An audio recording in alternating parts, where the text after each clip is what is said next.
సతీమణి సునీతమ్మ గారు వాళ్ళ సందేశం ఇస్తారు.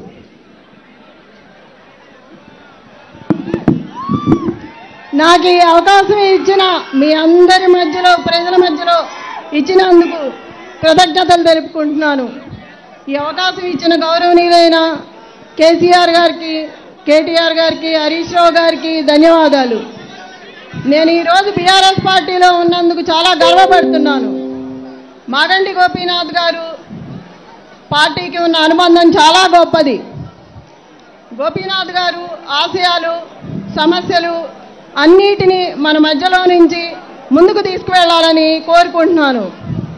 మాగంటి గోపీనాథ్ గారు ఏ పని చెప్పినా కూడా, మీరు ఏ అర్ధరాత్రి ఫోన్ చేసినా మీతో నిలబడి మీ సమస్యను తీర్చి మీకు అండగా నిలబడేవారు. గోపీనాథ్ అంటేనే జూబ్లీహిల్స్ కుటుంబం, జూబ్లీహిల్స్ కుటుంబం అంటేనే గోపీనాథ్. మహిళలందరికీ ఏ అర్ధరాత్రి అయినా, అపరాత్రి అయినా, ఏ ఆపద వచ్చినా అండగా నిలబడేవాళ్ళు.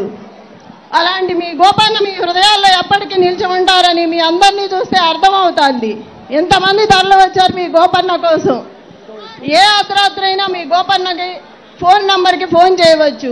మీ ఇంటి ఆడబిడ్డగా నన్ను ఆశీర్వదించండి. మీకు ఏ ఆపద వచ్చినా మీ మధ్యకు వచ్చి నిలబడతాను. ఈ సునీతమ్మ మీకు ఎప్పుడూ అండగా ఉంటుంది.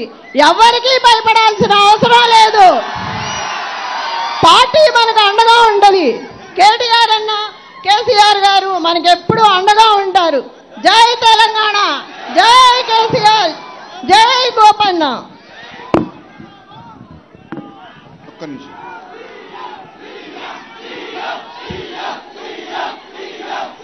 ఇప్పుడు పెద్దలు బీఆర్ఎస్ వర్కింగ్ ప్రెసిడెంట్, మరి మన రథ సాదరి, మనందరినీ ముందు విజన్గా యూత్ని తీసుకెళ్లే రామన్న